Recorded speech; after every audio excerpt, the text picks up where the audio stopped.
ಅಪರಾಧ ಜಗತ್ತಿನ ಅನಾವರಣ ಎಫ್ಐಆರ್ಗೆ ಸ್ವಾಗತ. ನಾನು ಸಂದೀಪ್ ಮೇಲುಗಿರಿ.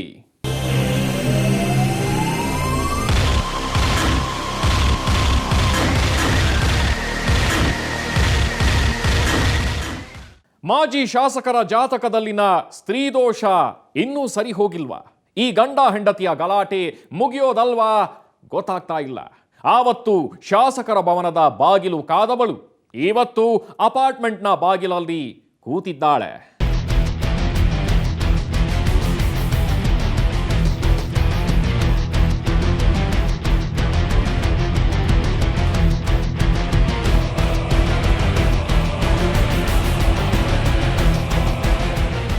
ಈ ಹೆಣ್ಣು ಮಗಳನ್ನ ನೋಡಿದಂಥ ನೆನಪು ನಿಮಗಿರಬೇಕು. ಈಕೆ ಮೂಡಗೆರೆಯ ಮಾಜಿ ಶಾಸಕ ಕುಮಾರಸ್ವಾಮಿಯವರ ಧರ್ಮಪತ್ನಿ ಸವಿತಾ.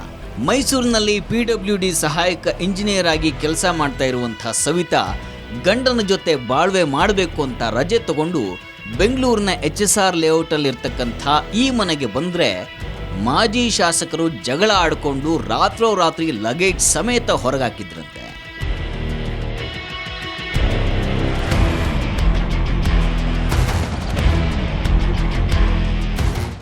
ಇವತ್ತು ಏನು ಮಾಡಿದ್ದಾರೆ, ಲಗೇಜ್ ಎಲ್ಲ ಹೊರಗಡೆ ಹಾಕ್ಬಿಟ್ಟು ಬೀಗ ಹಾಕ್ಕೊಂಡು ಹೊರಟೋಗಿದ್ದಾರೆ. ಎಷ್ಟು ಫೋನ್ ಮಾಡಿದ್ರು ಫೋನ್ ಅಟೆಂಡ್ ಮಾಡ್ತಾ ಇಲ್ಲ.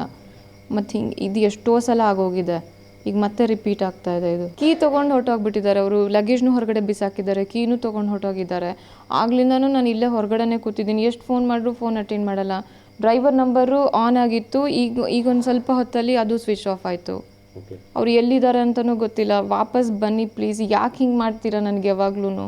ಈಗ ನೋಡಿದರೆ ನಮ್ಮ ತಾಯಿ ತವ್ರ ಮನೆಯೂ ಎಲ್ಲ ಒಂಥರ ಅವರು ನನ್ನ ತವ್ರ ಮನೆಯವ್ರು ಏನಂದರು ಅಂದರೆ, ನಿಂದೇ ಡಿಸಿಷನಲ್ಲಿ ನೀನು ಹೋಗ್ತಾ ಇದೆಯಾ, ನೆಕ್ಸ್ಟ್ ಏನೇ ಆದ್ರೂ ನಾವೆಲ್ಲ ನಿನಗೆ ಸಪೋರ್ಟ್ ಮಾಡೋದಿಲ್ಲ, ನೀನಾಯಿತು ನಿನ್ನ ಗಂಡ ಆಯಿತು ಅಂತ ಹೇಳಿದ್ರು. ಈಗ ನೋಡಿದರೆ ನನಗೆ ತವ್ರ ಮನೆಯವರು ಸೇರಿಸ್ಕೊಳ್ತಾ ಇಲ್ಲ. ಗಂಡನೂ ಈ ರೀತಿ ರಾತ್ರಿ ಹಿಂಗೆ ಹೊರಗಡೆ ಬಿಟ್ಟೋದ್ರೆ ನಾನು ಎಲ್ಲಿಗೆ ಹೋಗಬೇಕು? ಈಗ ಗಂಡ ಮನೆಯಿಂದ ಆಚೆ ನೂಕಿದ ಗಂಡನ ದಾರಿ ಕಾಯ್ತಾ ಎಲ್ಲಿರುವೆ ಬೇಗ ಬಾರೋ ಅಂತಿರುವಂಥ ಸವಿತಾ ಈಗೊಂದು 6 ತಿಂಗಳ ಹಿಂದೆ ಮನೆಗೆ ಬಾರದ ಪತಿಯನ್ನು ಹುಡುಕೊಂಡು ಶಾಸಕರ ಭವನದ 4ನೇ ಮಹಡಿಯ 416ನೇ ನಂಬರಿನ ರೂಮಿನ ಮುಂದೆ ಹೀಗೆ ಕಾಯ್ತಾ ಇದ್ರು. ಆದರೆ ಆ ಬಾರಿ ಆಕೆ ಅಲ್ಲಿಗೆ ಗಂಡನನ್ನ ಹಿಡಿದು ಮಾತನಾಡಿಸೋದಕ್ಕೆ ಅಚಾನಕ್ಕಾಗಿ ಬಂದದ್ದು. ಆಕೆ ಬಂದಿರೋದು ಗೊತ್ತಾದರೆ ಕುಮಾರಸ್ವಾಮಿ ಎಸ್ಕೇಪ್ ಆಗ್ತಾರೆ ಅಂತ ಆಕೆ ಹೇಳ್ತಾ ಇದ್ದಾಗಲೇ ಆ ಮನುಷ್ಯ ಅಲ್ಲಿಗೆ ಎಂಟ್ರಿ ಕೊಟ್ಟಿದ್ದ.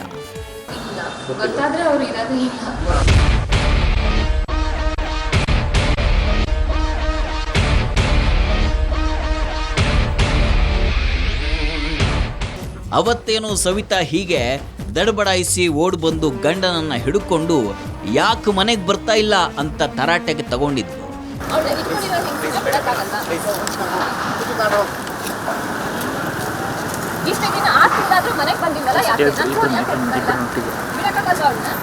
ಎಸ್, ಇವರದ್ದು ಪತಿ ಪತ್ನಿ ಮತ್ತು ಅವಳ ವಿಚಾರಣೆ ಅನ್ನೋದು ಮೊದಲ ಮಾತಲ್ಲೇ ಅರ್ಥ ಆಗೋಯ್ತು. ಅಲ್ಲಿ ಸವಿತಾ ಹೇಳೋದನ್ನ ಕೇಳಿದಾಗ ಅನಿಸಿದ್ದು, ಮದುವೆ ಅನ್ನೋದು ರಾಜಕೀಯನ. ಎಲೆಕ್ಷನ್ನಲ್ಲಿ ಗೆದ್ದಷ್ಟು ದಿನ ಅಧಿಕಾರದಲ್ಲಿದ್ದಷ್ಟು ದಿನ ಸಂಸಾರ. ಮಾಜಿ ಆಗ್ತಾ ಇದ್ದ ಹಾಗೇನೆ ಮಡದಿಯೂ ಮಾಜಿ ಆಗ್ಬಿಡ್ತಾಳ. ಮಾಜಿ ಶಾಸಕರು ಅದೇನೇ ಮಾಡಿದ್ರು ರಾಜಿ ಆಗ್ಬೇಕಾ? ಅದೆಷ್ಟೇ ಕಷ್ಟ ಆದರೂ ಗಂಡನ ಕಾಲಿಗೆ ಬಿದ್ದು ಕರ್ಕೊಂಡು ಹೋಗ್ಬೇಕಾ? ಒಟ್ಟಿನಲ್ಲಿ ಅದು BJPಯ ನಾಯಕ ಕುಮಾರಸ್ವಾಮಿಯವರ ಸ್ತ್ರೀ ದೋಷದ ಕಥೆ ಅನ್ನೋದು ಅರ್ಥ ಆಗಿತ್ತು.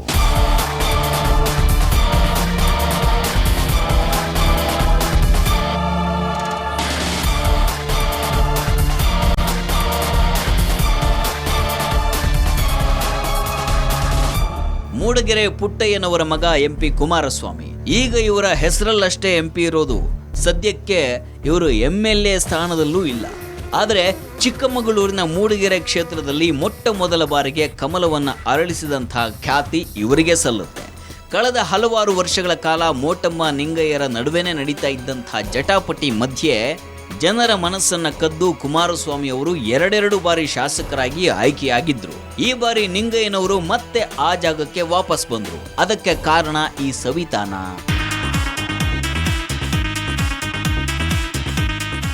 ಯಾಕೆ ಇವಳು ಅವರ ಪತಿಯ ಸೋಲಿಗೆ ಕಾರಣವಾಗ್ತಾಳೆ? ಅಂದಹಾಗೆ ಇವರ ಸಂಸಾರದ ಗಲಾಟೆ ಹಾದಿರಂಪ ಬೀದಿರಂಪ ಆಗಿದ್ದು ಕಳೆದ ಎಲೆಕ್ಷನ್ ಟೈಮ್ ಅಲ್ಲ. ಅದರಿಂದಾಗಿ ಜನ ಇವರಿಗೆ ವೋಟ್ ಹಾಕ್ಲಿಲ್ವಾ? ಹಂಗೇನೂ ಆಗಿರಲಿಲ್ಲ. ಅಷ್ಟಕ್ಕೂ ಸವಿತಾ ಹೀಗೆ ಬೀದಿಯಲ್ಲಿ ನಿಂತು ಬಾಯಿ ಮಾಡೋದಕ್ಕೂ ಮೊದಲೇ ಕುಮಾರಸ್ವಾಮಿಯವರ ಹೆಸರು ಕೇಳಿದ್ದು ಒಂದು ಆಡಿಯೋ ಸಂಭಾಷಣೆಯಲ್ಲಿ. ಅದರಲ್ಲಿದ್ದಂಥ ಹಸಿ ಬಿಸಿ ಮಾತುಗಳದ್ದೇ ಟಾಕಿತ್ತು ಮೂಡಿಗೆರೆಯಲ್ಲಿ. ಹಾಗಂತ ಅದು ಕೂಡ ಕುಮಾರಸ್ವಾಮಿಯವರ ಸೋಲಿಗೆ ಕಾರಣವಾಗಿರಲಿಲ್ಲ. ಆದರೆ ಅದು ಅವರ ಸಂಸಾರದಲ್ಲಿ ಬಿರುಕು ಮೂಡೋದಕ್ಕೆ ಮಾತ್ರ ಕಾರಣ ಆಯ್ತೇನೋ ಅನ್ಸುತ್ತೆ. ಆ ವಿಷಯವಾಗಿ ಗಂಡ ಹೆಂಡತಿ ನಡುವೆ ಜಗಳ ಆರಂಭವಾಗಿದ್ದು ಅಂತಾರೆ. ಕೇಳ್ತಾ ಇರ್ಬೇಕಾದ್ರೆ ಈ ತರ ಅಂತ ಹೇಳ್ಕೊಂಡು ಸುಮ್ಮನೆ ನನ್ನ ಮೇಲೆ ನನಗೆ ದೌರ್ಜನ್ಯ ನಡೀತಾ ಇತ್ತು ಮನೆಯಲ್ಲಿ. ಇದೆಲ್ಲ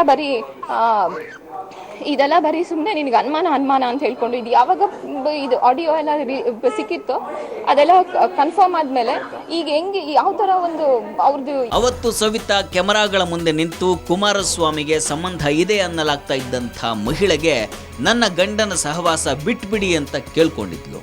ಲೇಡೀಸ್ ಇದಾರೆ ಅವ್ರಿಗೂ ನಾನು ಈ ಮಾಧ್ಯಮದ ಮುಖಾಂತರ ವಾರ್ನ್ ಮಾಡಕ್ ಇಷ್ಟಪಡ್ತೀನಿ. ನನ್ನ ಗಂಡನಿಂದ ಈಗ ಏನೇನ್ ಬೆನಿಫಿಟ್ಸ್ ತಗೊಂಡಿದ್ದೀರೋ ಅದು ತಗೊಂಡು ಬಿಟ್ಬಿಟ್ರೆ ನಿಮ್ಗೂ ಒಳ್ಳೇದು, ನನಗೂ ಒಳ್ಳೇದು. ಇಲ್ಲದೆ ಹೋದ್ರೆ ನಾನು ಇದಕ್ಕೆ ಬೇರೆ ತರನೇ ಆಕ್ಷನ್ ತಗೋಬೇಕಾಗತ್ತೆ. ನಾನು ಆಕೆ ಮನೆ ಮುಂದೆ ಹೋಗಿ ಗಲಾಟೆ ಕೂತ್ಕೊಳ್ತೀನಿ. ಯಾಕಂದ್ರೆ ಆ ಲೇಡಿ ಹಾಸನ್ನೋಳು, ಇವಾಗ ಆಡಿಯೋದಲ್ಲಿ ಮಾತಾಡಿರೋ ಅಂತದ್ದು. ಅವಳಿಗೆ ಗಂಡ ಇದ್ದಾನೆ, ಮಕ್ಕಳು ಇದ್ದಾರೆ, ದೊಡ್ಡ ಮಕ್ಕಳು, MBBS ಓದ್ತಾ ಇರೋ ಅಂತ ಮಕ್ಕಳುಗಳು. ನಾನು ಅವ್ರ ಹೆಸರೆಲ್ಲ ಹೇಳೋದಕ್ಕೆ ಇಷ್ಟಪಡೋದಿಲ್ಲ, ಯಾಕಂದ್ರೆ ಅವ್ರ ಲೈಫ್ ಹಾಳಾಗಬಾರ್ದು ಅನ್ಕೊಂಡು. ಬಟ್ ಇದು ತಾರಕಕ್ಕೆ ಇರಿದ್ರೆ ಮತ್ತೆ ನಾನು ಅವ್ರ ಮನೆ ಮುಂದೆನೆ ಹೋಗಿ ಕೂತ್ಕೋಬೇಕಾಗತ್ತೆ. ದಯವಿಟ್ಟು ನನ್ನ ಗಂಡನ ಜೊತೆ ನನ್ ಚೆನ್ನಾಗಿ ಬಾಳೋದಕ್ಕೆ ಅವಕಾಶ ಮಾಡ್ಕೊಡಿ ಅಂತ ಇಲ್ಲಿ ರಿಕ್ವೆಸ್ಟ್ ಮಾಡಿ ಕೇಳ್ಕೊಳ್ತಾ ಇದ್ದೀನಿ. ಬಿಟ್ಬಿಡಿ ಇದೆಲ್ಲ, ನಿಮಗ್ ಗಂಡ ಇದ್ದಾನೆ. ಅವತ್ತು ಸವಿತಾ ಈ ಮಟ್ಟಕ್ಕೆ ಗಂಡನಿಗೆ ಬೇರೆಯವರ ಜೊತೆ ಸಂಬಂಧ ಇದೆ ಅಂತ ಮಾತಾಡ್ತಾ ಇರ್ಲಿಲ್ವೇನೋ. ಅವತ್ತು ಕುಮಾರಸ್ವಾಮಿ ಅಷ್ಟು ಕೆಟ್ಟದಾಗಿ ಮಾತಾಡಿರದೇ ಇದ್ರೆ. ಆದ್ರೆ ಇವತ್ತು ಅವರು ತುಂಬಾ ಸಾಫ್ಟ್ ಆಗಿ ಹ್ಯಾಂಡಲ್ ಮಾಡ್ತಾ ಇದ್ರು. ನನ್ನ ಹೆಂಡತಿ ಮೇಲೆ ಪ್ರಾಣಾನೇ ಇಟ್ಕೊಂಡಿದ್ದೀನಿ ಅನ್ನೋ ಥರದಲ್ಲಿ ಮಾತಾಡ್ತಾ ಇದ್ರು. ನಮ್ಗೆ ಅವಳೇ ನಮ್ ಪ್ರಾಣ, ಅವಳಿಗೆ ತೊಂದ್ರೆ ನಮ್ಗೆಲ್ಲ ಬಹಳ ನೋವು ಆಗತ್ತದ್ರಿಂದ ನಾವು ಅವ್ರು ಸುಳ್ಳು ಹೇಳ್ತಾಳೆ ನಿಜ ಹೇಳ್ತಾಳೆ ಗೊತ್ತಿಲ್ಲ, ನಮ್ಗೆ ಅವಳ ಬಗ್ಗೆ ತುಂಬಾ ಪ್ರಾಣ. ಅದಕ್ಕೆ ನೋಡಿ ಆ ಕಾರಣಕ್ಕಾಗಿ ನಾನು ನಿಮ್ಮನ್ನ ಗೌರವ ತಂದಿಲ್ಲಿ ಬಿಟ್ಟಿದ್ದೀನಿ. ಏನ್ ಅನ್ಯತಾ ಮತ್ತೆ ಬೇರೆ ತರ ಏನಿಲ್ಲ ಅಂತ ನಾನು ಹೇಳಿದೀನಿ. ಇವತ್ತು ನೀನೇ ನನ್ನ ಜೀವ ಅಂದಿದ್ದೀನಿ ಅಂತಿರುವಂತಹ ಕುಮಾರಸ್ವಾಮಿಯವರು ಅವತ್ತು ಇದೇ ಸವಿತಾಳನ್ನ ಮಾಟಗಾತಿ ಅಂತ ಕರೆದಿದ್ರು. ನಿನ್ನ ಜೊತೆ ಬದುಕೋದಕ್ಕೆ ಆಗಲ್ಲ ಅಂತ ಹೇಳಿದ್ರು. ಮಾತಾಡಿ, ಟಿವಿ ಅವ್ರ ಮುಂದೆನೇ ಮಾತಾಡಿ. ಯಾಕೆ ಬಂದಿಲ್ಲ ಮನೆಗೆ? ಯಾಕೆ ಅಂಡರ್ಸ್ಟ್ಯಾಂಡಿಂಗ್ ಗೊತ್ತಲ್ಲ? ಏನಂತ ನೀವು ಇಟ್ಕೊಳ್ಳಿ ಜನಗಳನ್ನ ಅಂತನಾ? ಪೇಪರ್ ಏನಂತ ಯಾವ ಮಾಟ ಮಾಡಿಸ್ತಾರೆ, ಏನ್ ಮಾಡಿಸ್ತಾರೆ? ಹಾಸನಲ್ಲಿ ಹೋಗಿ ಆ ನಿಮ್ ಬುದ್ಧಿ ಸರಿ ಇಲ್ಲ, ಬರ್ಲಿಲ್ಲ.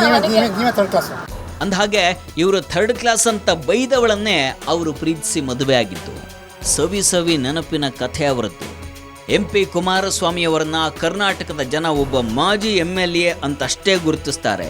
ಆದರೆ ಮೂಡುಬಿದಿರೆಯ ಜನಕ್ಕೆ, ಅದರಲ್ಲೂ ಸವಿತಾರ ತಾಯಿ ಪ್ರೇಮಕುಮಾರಿಯವರಿಗೆ ಅವರ ಹಿನ್ನೆಲೆ ಗೊತ್ತು.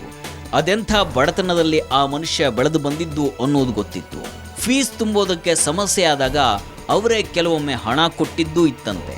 ಒಟ್ಟಿನಲ್ಲಿ ಪ್ರೇಮಕುಮಾರಿಯವರು ಕುಮಾರಸ್ವಾಮಿಯವರನ್ನ ತುಂಬ ಹಿಂದಿನಿಂದ ನೋಡಿದವರು. ಆದರೆ ಮುಂದೆ ಇದೇ ಮನುಷ್ಯ ತನಗೆ ಅಳಿಯನಾಗ್ತಾನೆ, ನಂತರ ಮಗಳ ಬದುಕನ್ನ ಸಮಸ್ಯೆಗೆ ದೂಡ್ತಾನೆ ಅನ್ನೋದು ಮಾತ್ರ ಗೊತ್ತಿರಲಿಲ್ಲ. ಅಷ್ಟಕ್ಕೂ ಕಾಲೇಜ್ಗೆ ಮೈಸೂರು ಸೇರಿದಂಥ ಕುಮಾರಸ್ವಾಮಿ ನಂತರ ABVPಯಲ್ಲಿ ಸಕ್ರಿಯನಾಗಿ ಹೋರಾಟಗಳಲ್ಲಿ ಮುಂಚೂಣಿ ವಹಿಸಿ ಕ್ರಮೇಣ ರಾಜಕೀಯಕ್ಕೆ ಕಾಲಿಟ್ಟಾಗಿತ್ತು. ಒಮ್ಮೆ ಜಿಲ್ಲಾ ಪಂಚಾಯತ್ ಇಲೆಕ್ಷನ್ನಲ್ಲಿ ಗೆದ್ದ ಮೇಲೆ BJP MLA ಎಲೆಕ್ಷನ್ಗೆ ಟಿಕೆಟ್ ಕೊಟ್ಟಿತ್ತು. 2004ರಲ್ಲಿ ಮೂಡಿಗೆರೆ ಕ್ಷೇತ್ರದಿಂದ ಚುನಾವಣೆಗೆ ನಿಂತಹ ಕುಮಾರಸ್ವಾಮಿ ಅವರಿಗೆ ಆ ಟೈಮ್ನಲ್ಲೇ ಈ ಸವಿತಾ ಜೊತೆಗೆ ಪ್ರೀತಿ ಹುಟ್ಟೋ ಏನೋ ಗೊತ್ತಿಲ್ಲ. ಒಟ್ಟಿನಲ್ಲಿ ಅವರಿಬ್ಬರು 4 ವರ್ಷಗಳ ಕಾಲ ಲವ್ ಮಾಡಿ ಮದುವೆ ಮಾಡಿಕೊಂಡಿದ್ದು ಅಂತ ಸವಿತಾರೇ ಹೇಳ್ತಾರೆ. ಅಷ್ಟಕ್ಕೂ ಪರಸ್ಪರ ಇಷ್ಟಪಟ್ಟಿಲ್ಲ ಅಂದ್ರೆ ಅಷ್ಟು ವಯಸ್ಸಿನ ಅಂತರದ ಮದುವೆ ನಡೀತಾ ಇತ್ತ? ಅಲ್ಲಿ ಸವಿತಾಗೂ ಕುಮಾರಸ್ವಾಮಿಗೂ 21 ವರ್ಷ ಡಿಫರೆನ್ಸ್ ಇದೆ. ಹಾಗೆ ಪಟ್ಟು ಹಿಡಿದು ಮದುವೆ ಮಾಡ್ಕೊಂಡವರು ಖುಷಿಯಾಗಿ ಸಂಸಾರ ಮಾಡ್ಕೊಂಡಿದ್ರು ಅಂತಾರೆ. 2008ರಲ್ಲಿ ನಾನು ಸವಿತಂಗೂ ಕುಮಾರಸ್ವಾಮಿ ಮದುವೆ ಮಾಡಿಕೊಟ್ವಿ. 2004ರಿಂದನೂ ಕುಮಾರಸ್ವಾಮಿ ಸವಿತನ್ ಮದುವೆ ಮಾಡ್ಕೊಳ್ಳೋಕ್ಕೆ ಹಿಂದೆ ಇದ್ರು. ಮದುವೆ ಮಾಡ್ಕೋಬೇಕು ಅಂತೇಳಿ ಕಾಯ್ದು 2008ರಲ್ಲಿ ಮದುವೆ ಆದರು. ಮದುವೆ ಆದಮೇಲೆ ಚೆನ್ನಾಗೇ ಇದ್ರು. ಚೆನ್ನಾಗಿದ್ದಿರಬಹುದು, ಇಲ್ಲ ಅಂದ್ರೆ 8 ವರ್ಷ ಬೆಂಕಿ ಹತ್ತದ ಹಾಗೆ ಇರ್ತಿರ್ಲಿಲ್ಲ ಇವರ ಸಂಸಾರ. ಆದ್ರೆ ಕಳೆದ ಬಾರಿ ಗಲಾಟೆ ಆದಾಗ ಕುಮಾರಸ್ವಾಮಿ ನೀನ್ ನನಗಿಷ್ಟ ಇಲ್ಲ ಅಂತ ಬಹಿರಂಗವಾಗಿ ಹೇಳ್ಬಿಟ್ಟಿದ್ರು. ನೀವ್ ಯಾಕೆ ಬರ್ತಿಲ್ಲ ಹೇಳಿ ಮನೆಗೆ? ಏನಕ್ಕೆ ಮದುವೆ ಆಗಿದ್ದು? ಏನಕ್ಕೆ ಹೊರಟಾಗಿದ್ದು? ಕೋರ್ಟಲ್ ಪ್ರಶ್ನೆ ಮಾಡು. ಕೋರ್ಟಲ್ ಪ್ರಶ್ನೆ ನಾನು ಯಾಕೆ ಕೋರ್ಟಿಗೆ ಹೋಗ್ಲಿ? ಮದುವೆ ಏನಕ್ಕಾದ್ರೆ ಮದುವೆ ಏನಕ್ಕಾಗಿದ್ದು? ನನಗೆ ಮದುವೆಗೂ ಮುಂಚೆನೆ ಎಷ್ಟೋ ಜನ ಇಟ್ಕೊಂಡು ಮತ್ತೆ ಆದ್ಮೇಲೆ ಇಟ್ಕೊಂಡಿರೋದು ಇರ್ಬೇಕಾದ್ರೆ ನಾನು ಏನಕ್ಕೆ ಮದುವೆ ಆಗಿದ್ದು? ನನಗೆ ಇಷ್ಟ ಇಲ್ಲ. ಈಗ ನಂಗೆ ಇಷ್ಟ ಇಲ್ಲ ಕೋರ್ಟ್ ನ್ಯಾಯ ಫೋನಲ್ಲಿ ಯಾಕೆ ಮಾತಾಡ್ತಾರೆ? ಅದನ್ನೇ ಮಾತಾಡ್ಬೋದಾಗಿತ್ತು. ಮಾತಾಡ್ತೀವಿ ಹೇಳಿದಲ್ಲ ಬಿಂಗಾರ ಏನು ಮಾತು ಹೇಳಿದಲ್ಲ ಬಂದು ಮಾತಾಡ್ಬೇಕಲ್ವ? 6 ತಿಂಗಳಿಂದ ಏನಕ್ಕೆ ಮದ್ವೆ ಆಗಿದ್ದು? 6 ತಿಂಗಳಿಂದ ಇರ್ಬೇಕಲ್ಲ, ಮಾತಾಡ್ಬೇಕಲ್ವಾ? ಮಾತಾಡಲ್ಲ ಕಣ. ಏನಿಗೆ ಮಾತಾಡಲ್ಲ? ಏನ್ ತಪ್ಪಿದೆ? ನಂಗೇನ್ ತಪ್ಪಿದೆ? ನಾನು ಈ ತರ ಹೆಂಗಸ್ರುಗಳ ಜೊತೆ ಅಲ್ಲ, ಹೋಗೋದ್ ತಪ್ಪು. ಮಾತಾಡೋದು ನಾನು ಹೇಳ್ದೆ ಅಲ್ವಾ, ಕರೆದ್ಬಿಟ್ಟು ಬಂದು ಮಾತಾಡೋಣ ಅಂತ. ಹೆಂಗಸ್ರುಗಳ ಜೊತೆ ಹೋಗೋದ್ ತಪ್ಪು, ಅಕ್ರಮ ಸಂಬಂಧ ಇಟ್ಕೊಳ್ಳೋದು ತಪ್ಪು ಅಂತ ಕೇಳಿದೆ. ಮದುವೆ ಮಾಡಿಕೊಂಡು ಇಷ್ಟು ವರ್ಷ ಸಂಸಾರ ಮಾಡಿ ಈಗ ಇಷ್ಟ ಇಲ್ಲ ಅಂದ್ರೆ ಹೆಂಗೆ? ನಾನು ಬಿಡೋದಿಲ್ಲ, ನನಗೆ ನೀನು ಬೇಕೇ ಬೇಕು ಅಂತ ಪಟ್ಟು ಹಿಡಿದು ಕೂತಿದ್ದವಳು ಸವಿತಾ. ಕೊನೆಗೆ ಇವರ ಸಮಸ್ಯೆ ಪೊಲೀಸ್ ಠಾಣೆಯ ಮೆಟ್ಟಿಲೇರಿ ಅಲ್ಲೊಂದಿಷ್ಟು ಗಲಾಟೆಯಾದರೂ 6ಕ್ಕೇರಲಿಲ್ಲ, 3ಕ್ಕೆ ಇಳಿದಿರಲಿಲ್ಲ. ಏನೇ ಆದರೂ ಆಕೆ ಗಂಡ ಬದಲಾಗಿ ನನ್ನ ಜೊತೆ ಬದುಕೋ ಹಾಗಾಗಬೇಕು ಅಂತ ಅಷ್ಟೇ ಅಂತಿದ್ಲು. ಇವರ್ಸ್ಕೊಡಕ್ ಇಷ್ಟ ಇಲ್ಲ ನನಗೆ. ನನ್ನ ಗಂಡನಿಗೆ ಇವಾಗ ಇಲ್ಲಿಗಲ್ ರಿಲೇಶನ್ಶಿಪ್ ಜನ ಎಲ್ಲ ಏನ್ ಕೆಟ್ಟದಾಗಿ ಮಾತಾಡ್ತಿದ್ದಾರೆ, ನಾನು ಅದನ್ನ ಬಿಡಿಸ್ಬೇಕು. ನನ್ನ ಗಂಡ ನನ್ನ ಜೊತೆ ಚೆನ್ನಾಗಿ ಸಂಸಾರ ಮಾಡಬೇಕು. ಇದಕ್ಕೆ ನಾನು ಹೋರಾಟ ಮಾಡ್ತೀನಿ. ದಯವಿಟ್ಟು ನೀವು ನನಗೆ ಸಹಾಯ ಮಾಡಿ. ನಾನು ಇವಾಗ್ಲೂ ನಾನು ಕಂಪ್ಲೇಂಟ್ ಕೊಡೋದಿಲ್ಲ ನಾನು, ಯಾಕಂದ್ರೆ ನನ್ನ ಗಂಡ ಸರಿ ಹೋಗ್ಬೇಕು ಅಷ್ಟೇ, ನನ್ನ ಉದ್ದೇಶ ಅಷ್ಟೇ. ನಾನು ಅದಕ್ಕೆ ಬಂದೆ. ನಡೀರಿ ಮನೆಗೆ ಹೋಗೋಣ, ಇನ್ಮೇಲೆ ಎಲ್ಲರನ್ನು ಬಿಟ್ಬಿಟ್ಟು ನನ್ನ ಜೊತೆ ಚೆನ್ನಾಗಿ ಸಂಸಾರ ಮಾಡಿ ಅನ್ನೋದಕ್ಕೆ ಹೊಡಿತಾ ಕೂತಿದ್ದಾರೆ. ಏನಕ್ಕೆ ಅಂತ ಗೊತ್ತಿಲ್ಲ. ಈ ರೀತಿ ಹಿಂಗೆ ಇಲ್ಲಿಗಲ್ ರಿಲೇಶನ್ಶಿಪ್ ಇವ್ರು ಕಂಟಿನ್ಯೂ ಮಾಡ್ಬೇಕು. ಮದುವೆಗೂ ಮುಂಚೆ ಮದುವೆ ಆದ್ಮೇಲೆ ಎಲ್ಲರೂ ಇದೆ ಅಂತ ನನಗೆ ನೀವೆಲ್ಲ ಗೊತ್ತಿಲ್ಲ. ಜನ ಹಿಂಗ್ ಹೇಳ್ತಾ ಇದಾರೆ. ಹಿಂಗಿತ್ತು ಅಂದ್ರೆ ನನ್ನನ್ನು ಯಾಕೆ ಮದುವೆ ಆಗ್ಬೇಕಿತ್ತಲ್ವಾ? 4 years ನನ್ನ ಹಿಂದೆ ಲವ್ ಮಾಡಿ 4 years ಇಂದ ನಾನು ಲವ್ ಮಾಡಿ ನನ್ನ ಹಿಂದೆ ಬಿದ್ದು ನನ್ನ ಮದುವೆ ಮಾಡ್ಕೊಂಡ್ರು. ಯಾಕೆ ನನ್ಗೆ ನನ್ನ ಜೀವನ ಹಾಳು ಮಾಡ್ತಾ ಇದ್ದೀರಾ? ನನ್ನ ಜೊತೆ ಸಂಸಾರ ಮಾಡಿ ಚೆನ್ನಾಗಿ. ಇವೆಲ್ಲ ನೋಡಿ, ಇವರು ರಾಜಕಾರಣಿ ಆಗಿರೋದ್ರಿಂದ ಇದು ಅವ್ರಿಗೆ ಒಳ್ಳೇದಲ್ಲ ಅಲ್ವಾ? ಯಾರಿಗೂ ಒಳ್ಳೇದಿರುತ್ತೆ ಇದು? ಇವರೊಬ್ರು 2 ಸಲ ಗೆದ್ದಿರೋ ಎಕ್ಸೆಲ್ ಇದು ಚೆನ್ನಾಗಿರುತ್ತಾ ಹೇಳಿ ನೋಡೋಣ.